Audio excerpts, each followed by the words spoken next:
Student, स्वागत है आपका जे केमिक्स में। जे 2026 सीरीज़ में आज हम लोग करेंगे जनरल ऑर्गेनिक केमिस्ट्री। तो आज हम लोग जनरल ऑर्गेनिक केमिस्ट्री में कौन कौन से टॉपिक कवर करने वाले हैं।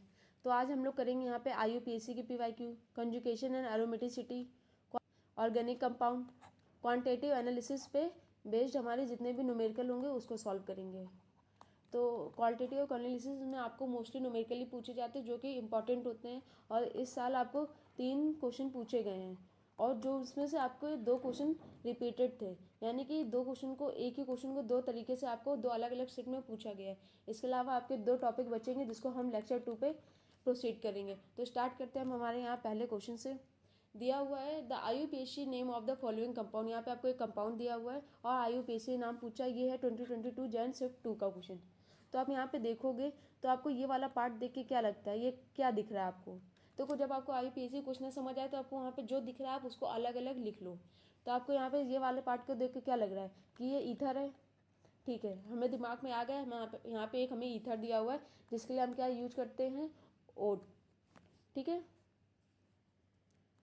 तो हमने यहाँ लिख लिया। सेकेंड, हमको यहाँ पे क्या दिखा, ईथर की लेफ्ट साइड आपके ईथर के लेफ्ट साइड अलग है और राइट साइड अलग है। तो आपके राइट साइड में यहाँ पे आपको क्या दिख रहा है, यहाँ आपको कुछ दिख रहा है कि आपको एन प्रोपिल दिया हुआ है जो कि आपको यहाँ पे सुपर प्रीफिक्स है। ठीक है, फिर आप राइट साइड देखते हो तो आपको राइट साइड में क्या दिख रहा है, एक BR दिख रहा है जो कि हमारी साइड चेन है। फिर आपको एक और साइड चेन दिख रही है CS3 की।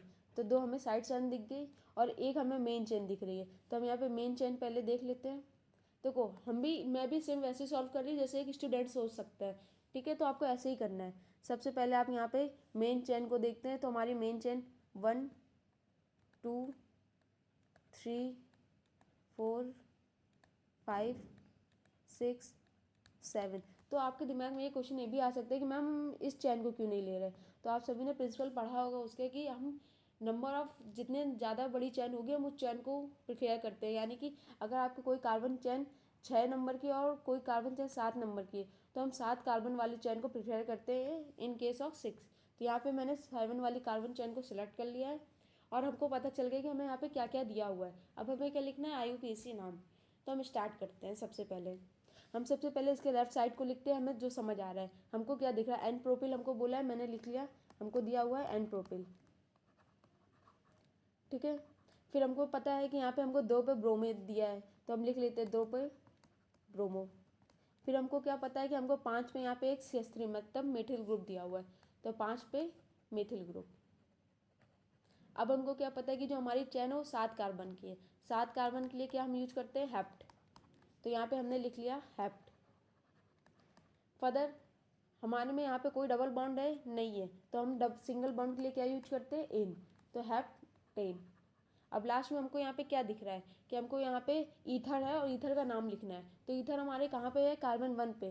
और जब आपको पता है IUPAC में जब आपके 2 वोवेल्स एक साथ आ जाते हैं तो हम एक वोवेल्स को कैंसिल करते हैं। तो यहाँ से हम ई को हटा देंगे क्योंकि जब हम ओट लिखते हैं तो हमारे ओट में ओ आता है पहले।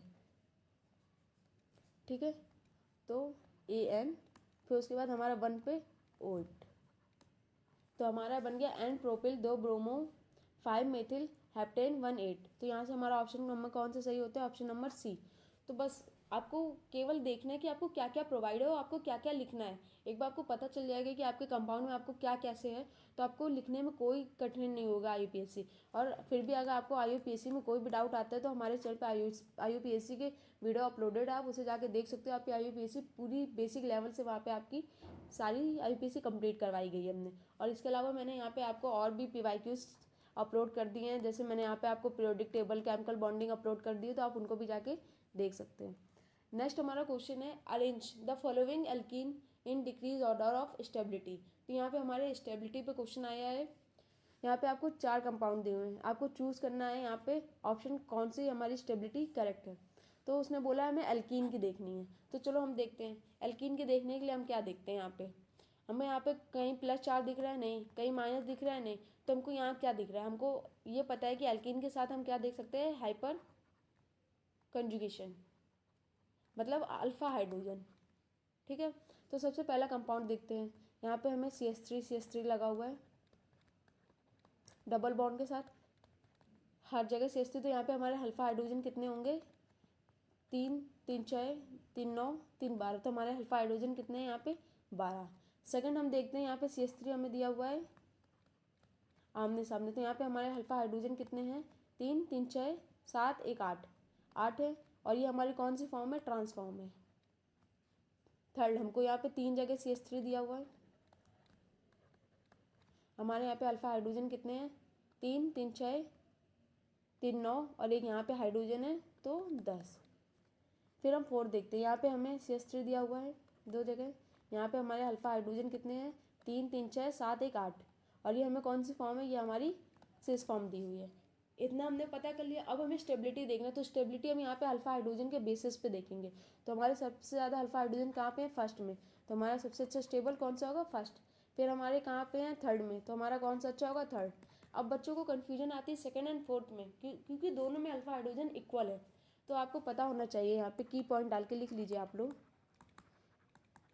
कि जो ट्रांसफॉर्म होती है, transform more stable then cis form, cis form से ज़्यादा स्टेबल होती है ट्रांसफॉर्म, तो ये आपके यहाँ पे सेकंड वाला ज़्यादा स्टेबल होगा इन केस ऑफ फोर्थ। तो यहाँ से हमारा ऑप्शन कौन सा करेक्ट होगा, first third second and fourth, तो ऑप्शन डी यहाँ से करेक्ट होता है। तो बस यहाँ पे आपको लॉजिक लगाना था और आपका +4 मार्क्स कंफर्म हो जाते हैं। और 2024 में आपको कितना ईजी क्वेश्चन पूछा गया है। सो हम लोग देखते हैं, हम नेक्स्ट क्वेश्चन दिया हुआ है, from the following the least stable structure, तो इसमें कौन सा स्ट्रक्चर है जो लीस्ट स्टेबल, तो ये आपका जनरल ऑर्गेनिक केमिस्ट्री में ऑक्टेट रूल पे बेस क्वेश्चन है। तो ऑक्टेट रूल आपको क्या कहता है कि सबसे पहले तो बोलता है कि जो आपका ऑक्टेट है वो हर एक एटम का कंप्लीट होना चाहिए, कंप्लीट ऑक्टेट होना चाहिए। सेकंड क्या होता है, जब जितना अच्छा आपका कोवैलेंट बॉन्ड होगा, कोवैलेंट बॉन्ड, आपका कंपाउंड भी उतना स्टेबल होगा। थर्ड आपको यहाँ पे क्या बोलता है कि आपका निगेटिव, अगर आपका कोई इलेक्ट्रोनिगेटिव एटम है, तो उसके ऊपर जो आपका निगेटिव चार्ज होता है वो बहुत स्टेबल होता है, निगेटिव चार्ज स्टेबल होता है, लेकिन वहीं पे उसका पॉजिटिव चार्ज उसको अनस्टेबल करता है। फिर आपके दो सेम चार्ज एक साथ नहीं होने चाहिए, वो उसको अनस्टेबल करता है। फिर आपका ब्रेड्स रूल आता है, ये आपके ऑक्टेट रूल होते हैं जो कि आपको मैंने करवा रखे हैं, आप उसको जाके देख सकते हैं। तो ऑक्टेट रूल यहाँ पे हमें कहाँ पे फॉलो नहीं हो रहा, तो आप पहला ही कंपाउंड देखोगे, पहला ही स्ट्रक्चर देखोगे यहाँ पे, तो आपको 2 चार्ज सेम साइड है, और 2 साइड सेम साइड होते हैं तो वो एक दूसरे को रिपल करते हैं। आप सोचो, आप 2 स्टूडेंट खड़े हैं, दोनों ही बहुत होशियार हैं, दोनों इक्वल लेवल है, तो दोनों ही एक दूसरे को रिपल करेंगे ना। जब आपको एग्जाम को दोनों ही सोचेंगे कि मैं तो इससे अच्छा बनूँ, यहाँ पे सेम वही होता है। अगर यहाँ पे प्लस माइनस होता तो ये एक दूसरे को अट्रैक्ट करते और बॉन्डिंग आपकी अच्छी करते, स्टेबल करते, लेकिन दो सेम चार्ज हैं तो ये अनस्टेबल करेंगे। तो ऑप्शन ए यहाँ से आपका सही होता है, ये लीस्ट स्टेबल होगा। फिर आप यहाँ देखोगे बी में, तो यहाँ पे आपको क्या बोला है, एक तो आपका ऑक्सीजन अच्छा खासा इलेक्ट्रोनिगेटिव होता है, फिर उस पर प्लस माइनस चार्ज, वो और उसको स्टेबल करने की कोशिश कर रहा है, तो यहाँ से आपका ऑप्शन ए करेक्ट होता है। नेक्स्ट आपका आता है यहाँ पे गिवन है, यहाँ पे आपको स्टेटमेंट बेस्ड क्वेश्चन है, और जेई में तो आपको पता है कि स्टेटमेंट बेस्ड क्वेश्चन अगर आपके 20 से 23 क्वेश्चन आ रहे हैं तो उनमें से आपको 5 to 6 क्वेश्चन स्टेटमेंट बेस्ड दिखते हैं। तो इसके लिए आपको प्रिपेयर करना है एनसीईआरटी, आपको कुछ चैप्टर्स की एनसीईआरटी जो इंपॉर्टेंट होगी मैं आपको टेलीग्राम चैनल पर मेरा अपलोड कर देंगे, तो आप हमारे टेलीग्राम चैनल को जाके आप उस पर जुड़ जाइए, और उसका लिंक हमारे डिस्क्रिप्शन पे दिया हुआ है, तो आप वहाँ से टीजी से आपको एनसीईआरटी की लाइन आपको कुछ टाइम बाद प्रोवाइड करा दी जाएगी। हमारे चैनल पे हमारे सब्सक्राइबर्स जब 700 हो जाएंगे तो हम वहाँ पे एनसीईआरटी की भी PDF प्रोवाइड कराना शुरू कर देंगे, तो फटाफट चैनल को सब्सक्राइब कर लिए। तो हमें दिया हुआ है sublimation is use for separation and purification और compound with low melting point. यहाँ पे उसने सब्लिमेशन बोल दिया और लो मेल्टिंग पॉइंट बोल दिया। इसको आपको देख के आपको 9th की याद आनी चाहिए। अगर आपने इसमें नहीं भी पढ़ा होगा तो आपको ये पता होगा कि जो आपका सब्लिमेशन है उसका यूज़ क्या होता है। सब्लिमेशन क्या करता है, वो सॉलिड को देखता है और सॉलिड को सीधा गैस में चेंज करता है। वो लिक्विड फॉर्म में लाता ही नहीं है, उसको कोई लेना देना ही नहीं है लिक्विड फॉर्म से, वो सीधा सॉलिड से गैस में चेंज करता है, और ये उसका नेचर होता है। जैसे कपूर, नेफ्थलीन कपूर आप जानते हो, कपूर घर पे सबके यूज होता है पूजा के लिए, कपूर। तो कपूर क्या करता है, अगर आप उसको घर में रख दो थोड़े समय के लिए खुला, तो वो सॉलिड से सीधा गैस फॉर्म में हो जाता है, वो उड़ जाता है। तो उसमें कहीं भी आपको मेल्टिंग की ज़रूरत पड़ी, कुछ भी आपने वहाँ पे मेल्ट किया, आपको कुछ भी वहाँ आग लगाया, कुछ किया नहीं किया ना, वो अपने आप ही वो गैस फॉर्म में बन गया। और यहाँ पे उसने बोला है कि लो मेल्टिंग पॉइंट, तो यहाँ पे सब्लिमेशन का आपका मेल्टिंग पॉइंट से कोई लेना देना ही नहीं होता है। तो यहाँ पे स्टेटमेंट हमारा फॉल्स। सेकंड दिया हुआ है the boiling point of liquid increase as external pressure. तो देखिए, आप केवल इतना पता करना है, इतना देखना है कि आपका बॉइलिंग पॉइंट इंक्रीज होगा तो आपका जो प्रेशर है वो ज़्यादा होगा, ठीक है। और अगर आपका बॉइलिंग पॉइंट कम है तो आपका प्रेशर कम होगा। बस आपको ये याद रखना है की पॉइंट कि आपका जहाँ प्रेशर ज़्यादा वहाँ बॉइलिंग पॉइंट ज़्यादा, जहाँ प्रेशर कम वहाँ बॉइलिंग पॉइंट कम। तो आप देखो, जैसे एग्जांपल हम लेते हैं, आप माउंटेन में हो, ठीक है, ये माउंटेन है, यहाँ पे आपको कोई चीज़ बॉईल करनी है तो वो बहुत जल्दी उस बॉईल हो जाती है। क्यों? क्योंकि वहाँ पे प्रेशर जो होता है वो कम होता है। अगर प्रेशर कम होगा यानी कि उसका बॉइलिंग पॉइंट कम होगा, यानी कि वो कम कम आग में भी वो जल्दी बॉइल्ड हो जाएगा। तो ये आपको यहाँ से पता चलता है कि वो जल्दी 100 डिग्री सेल्सियस पे हो जाएगा ड्यू टू लो प्रेशर। तो आपका प्रेशर जहाँ कम होगा वहाँ बॉइलिंग पॉइंट भी कम होगा। तो यहाँ से ऑप्शन नंबर स्टेटमेंट हमारा सेकंड भी फॉल्स होता है। तो यहाँ से हमारा ऑप्शन कौन सा करेक्ट होता है?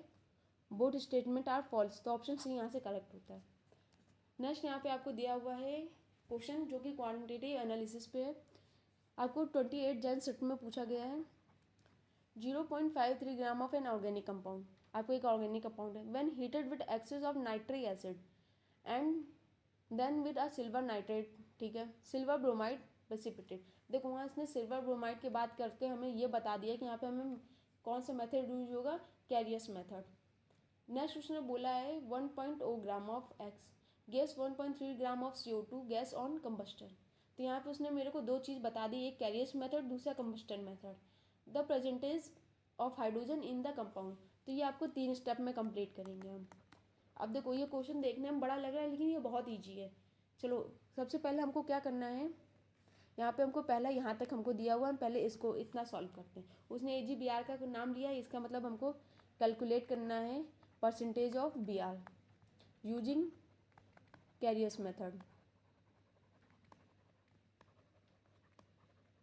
ठीक है। तो हमको क्या गिवन है हम वो लिख लेते हैं। गिवन क्या हमें, mass of organic compound 0.53, mass of AgBr उसने हमको दिया हुआ है 0.75 ग्राम। अब निकाल लेते हैं हम मोलर मास ऑफ AgBr कितना होता है। Ag होता है हमारा 108 प्लस Br का होता है 80, तो 188 ग्राम पर मोल, ठीक है। अब हमको क्या निकालना है, percentage of Br। Percentage of Br निकालने के लिए सबसे पहले क्या करते हैं, हमको यहाँ पे दिया हुआ है Br का mass of Br upon mass of AgBr into जो भी हमें AgBr का मास मोलिकुलर मास दिया हुआ हमें यहाँ पे जो मास 0.75 upon mass of organic compound into 100। जब आप इसको सॉल्व करोगे तो आपका अप्रॉक्स आता है 62.2%। तो यहाँ पे आपको एक यहाँ तक तो आपको सॉल्व हो गया, आपने कैरियस मेथड लगा के परसेंटेज ऑफ Br निकाल दिया। अब हमको करना है CO2 का। तो एक मिनट, तो अब हम यहाँ पे निकालते हैं percentage of carbon using combustion method.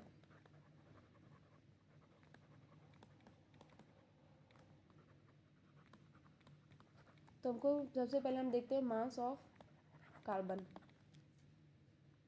Mass of carbon हमको दिया है 1.32 ग्राम, 1.32 ग्राम। मास ऑफ ऑर्गेनिक कंपाउंड दिया हुआ है यहाँ पे हमें 1.0 ग्राम। मास ऑफ CO2 कार्बन का कितना होता है हमारा 12 प्लस 2 इंटू 16 44 ग्राम पर मोल। मास ऑफ कार्बन निकालना है तो मास ऑफ परसेंटेज कार्बन क्या करना है, सबसे पहले हमको यहाँ पे क्या दिया है, एक कार्बन हमारा कितना होता है 12 into 44 multiply by mass of carbon upon mass of organic compound 1 into 100। तो जब आप इसको सॉल्व करते हो अप्रॉक्स आता है आपका 36.0%। लास्ट में उसने हमसे क्या पूछा ये देखते हैं। उसने हमको इतना सॉल्व करने के बाद यहाँ तक हमारा हो गया। अब उसने बोला परसेंटेज ऑफ हाइड्रोजन इन, तो इसमें जो होता है हमारा बनता है, उसमें हमारा परसेंटेज ऑफ हाइड्रोजन बताना है हमको, ठीक है। कंपाउंड हमारा ये है, तो परसेंटेज ऑफ हाइड्रोजन के लिए तो हमको टोटल जितना हमारा मास होगा वो तो होगा 100%, ठीक है। हमने यहाँ पे किसका निकाल लिया, कार्बन का। हमने यहाँ पे निकाल लिया कार्बन Br का। अब हमको हाइड्रोजन निकालना है, तो हम क्या कर सकते हैं, टोटल 100 है, दो चीज़ों का हमें मिल चुका, तो हम 100 माइनस कार्बन प्लस Br कर सकते हैं, तो हमें हाइड्रोजन मिल जाएगा ना। तो देखो percentage of hydrogen equal to 100 subtract by carbon plus percentage of Br minus carbon हमें कितना है 36 प्लस ब्रोमीन आपको 62.2 62.2। जब आप इसको सॉल्व करोगे तो अप्रॉक्स आपका यहाँ पे आता है 3.8%, और जिसको हम लोग लिख सकते हैं 4, अप्रॉक्सीमेट करके 4, क्योंकि यहाँ पे उसने मेरे एक मिनट यहाँ पे उसने बोला है नियरेस्ट इंटीजर लिखना है, तो नियरेस्ट इंटीजर कितना आएगा 4%। तो यहाँ पे आपको देखो कितना इजी क्वेश्चन था, बस आपको समझना था। ये फॉर्मूले आपने पढ़ रखे हैं, दोनों फॉर्मूले आपको करने का मेथड पता है, बट बच्चे इतना लेंदी देख के इसको छोड़ के आते, जो कि गलत है। क्वेश्चन को समझो और करो। ऑर्गेनिक केमिस्ट्री आपकी बहुत ज़्यादा लॉजिकल होती है और बहुत इंटरेस्टिंग होती है, एक बार उसको समझने की कोशिश करो। नेक्स्ट आता है आपका यहाँ पे दिया हुआ है 0.25 gram of organic compound A containing carbon hydrogen and oxygen. एक कंपाउंड है आपका ए, जो कि आपको क्या कंटेन करता है, carbon hydrogen and oxygen. Was analyse using the combustion method. देखो हाईलाइट करो, आपने कंबस्टन मेथड देखा। There was a increase in mass of CaCl2 tube the potash tube of end of the expectation the amount of found 0. इतना respectively the percentage of oxygen, ठीक है। इसको देख के क्या आपको थोड़ा बहुत लगा कि ये हमारे लास्ट वाले क्वेश्चन के जैसे ही है। आपको यहाँ पे 3 दिए हुए, जैसे वहाँ पे आपको दिया हुआ था Br, उसके अलावा Br के अलावा कार्बन और ऑक्सीजन, और आपको 2 हाइड्रोजन, 2 निकाल के 1 निकालना, तो यहाँ भी आपको सेम वैसे ही दिख रहा है। तो इसको भी सॉल्व करते हैं, और ये आपको 24 जेन शिफ्ट का है, यानी कि आपको सेम कॉन्सेप्ट पे 2 क्वेश्चन पूछे गए हैं। तो सबसे पहले हम क्या कर लेते हैं, यहाँ पे निकालते हैं mass of percentage carbon and percentage of hydrogen, ठीक है। तो परसेंटेज ऑफ हाइड्रोजन 2/80। देखो ये हमारा मोल होता है, आपको पता होना चाहिए, जैसे आपने पीछे देखा, क्योंकि मैं हर जगह लिख रही हूँ। तो 2 क्या है आपका हाइड्रोजन, उसके बाद H2O का आपका यहाँ पे मॉलिक्यूलर मास है, into mass of H2O upon mass of organic compound into 100। अब देखो दिया हुआ क्या हमें, मास ऑफ H2O दिया हुआ है, mass of H2O 0.8 the amount of found with 0. ग्राम। हाँ देखो यहाँ आपको दिया हुआ है 0.518, और आपको यहाँ पे ऑर्गेनिक कंपाउंड यहाँ पे दिया हुआ है 0.25, तो 0.15 upon mass of compound into 100। जब इसको सॉल्व करोगे तो अप्रॉक्सीमेट आता है 6.67%। Mass of percentage of carbon तो आपका आता है यहाँ पे 12/44। मास ऑफ CO2 आपका मास ऑफ, तो आपको यहाँ पे CO2 का मास दिया हुआ है 0.1837, 0.1837 अपॉन टोटल आपका ऑर्गेनिक कंपाउंड है 0.25 इंटू 100। जब इसको आप सॉल्व करते हो तो आपका आता है अप्रॉक्सीमेट 12.04%। अब हमको क्या निकालना है, हमको ऑक्सीजन निकालना है। कार्बन और हाइड्रोजन का हमें पता चल गया, तो हम फिर से वहीं लगाते हैं same. Percentage of oxygen equal to 100 minus percentage of carbon minus percentage of hydrogen plus, ठीक है। तो 100 माइनस कार्बन को आपको यहाँ पे कितना दिया हुआ है, एक मिनट, 20.04 और 6.67, तो 20.04 प्लस आपका यहाँ पे 6.67%। तो आप इसको सॉल्व करोगे तो अप्रॉक्सीमेट आपका आता है 73.29। तो यहाँ पे आपका आंसर होता है 73.29। नियरेस्ट में आप लिखोगे तो इसको नियरेस्ट में आप 73% भी लिख सकते हो, ठीक है। तो यहाँ पे आपको इस क्वेश्चन को भी कंप्लीट करते हैं। नेक्स्ट यहाँ पे आपका क्वेश्चन है 24 में फिर से क्वांटिटेटिव एनालिसिस पे। ये क्वेश्चन आपको ड्यूमर्स मेथड पे है और आपको पता होना चाहिए जो ड्यूमर्स मेथड होता है और जो जेरार्ड मेथड होता है ये दोनों नाइट्रोजन के लिए होते हैं और ये थोड़ा बच्चों को टफ लगते हैं। तो इसको हम लोग समझते हैं इजी वे पे। देखिए यहाँ पे ड्यूमर मेथड दिया हुआ है, दिया है the for estimation of nitrogen, ठीक है। 0.5 ग्राम ऑफ ऑर्गेनिक कंपाउंड है। तो देखो हमको क्या दिया हम लिख लेते हैं। गिवन ऑर्गेनिक कंपाउंड है हमारे पास 0.5 ग्राम। फिर बोला उसने 70 ml ऑफ नाइट्रोजन। ml है तो आपको यहाँ पर पता चलना चाहिए कि वो वॉल्यूम दे रहा है हमें। तो volume of nitrogen 70 ml collected at 300 kelvin, ठीक है। तो हमें टी दिया हुआ है 300 केल्विन। 715 mm ऑफ प्रेशर, तो यहाँ पे उसने हमको पी दिया हुआ है 750 mm। The percentage of nitrogen in the organic compound is, तो आपको यहाँ पे परसेंटेज ऑफ नाइट्रोजन बताना है ऑर्गेनिक कंपाउंड में, ठीक। और लास्ट में उसने बोला है हमें एक्वा टेंशन दिया है एट 300 केल्विन 50 mm, मतलब उसने हमको यहाँ एक टोटल प्रेशर दिया हुआ है, एक एक्वा दिया हुआ है। तो हम यहाँ पे पी निकाल लेते हैं हमारा प्रेशर, कैसे, P total minus aqua tension यानी कि एक्वा प्रेशर। पी टोटल कितना है 715 mm माइनस 15 mm, तो पी हमारा निकल के आता है यहाँ पे 700 mmHg हो गया। अब हमको क्या करना है, अब देखो यहाँ पे हमको जो वॉल्यूम है वो ml में है, जो कि हमको कन्वर्ट करना है यहाँ पे, या बस यहाँ पे बच्चों को दिक्कत आएगी कन्वर्टेशन में, यानी कि ये क्वेश्चन आपका हार्ड है या हार्ड। ये क्वेश्चन मतलब जिस बच्चे ने कर लिया होगा ना, ये उनके लिए ये ऐसे क्वेश्चन होते हैं बच्चों के रैंक बढ़ाने के लिए, क्योंकि ये हर बच्चों से नहीं हो पाता है, ये रैंक बढ़ाने के लिए क्वेश्चन होते हैं। Convert volume to STP, volume P1 V1 upon T1 equal to P0 V0 upon T0। तो V0 को एक जगह करके P1 into V1 into T0 upon T1 into P0। तो हमको P1 दिया हुआ है यहाँ पे, अभी हमने निकाला 700 इंटू वॉल्यूम हमको यहाँ पे दिया हुआ है 70। T0 आपको यहाँ पे देखो, अब यहाँ STP का, तो यहाँ पे आप बच्चे गलती करेंगे कि टी यहाँ 300 केल्विन लिख दे, लेकिन नहीं, यहाँ पे आपका आएगा 273 अपॉन, अब यहाँ पे T1 आपका जो गिवन है 300 वो लिखते हैं। फिर आपको P दिया हुआ है P0 760 होता है आपका, इसको सॉल्व करेंगे तो हमारा अप्रॉक्सी आएगा 58.67 ml। अब हमको यहाँ पे इतना निकाल लिया हमने, यहाँ V0 निकाल लिया। अब हमको यहाँ पे क्या निकालना है, percentage of nitrogen, percentage of nitrogen.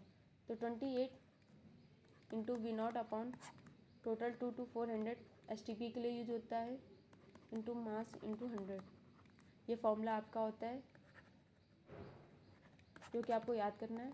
28 into V0 हमें कितना आया है 58.67, तो 58.67 इंटू 2 to 400 m आपको कितना यहाँ पे दिया हुआ है 0.5 नाइट्रोजन का, तो 0.5 इंटू 100। इसको जब आप लोग कैलकुलेट करते हो तो आपका आंसर आता है 14.67, जिसको हम लोग अप्रॉक्सीमेट करके लिख सकते हैं 15। तो यहाँ पे हमारा कितना कंपाउंड, ऑर्गेनिक कंपाउंड का कितना नाइट्रोजन परसेंट आएगा 15%। तो यहाँ तक आपका कंप्लीट होता है। नेक्स्ट में आपको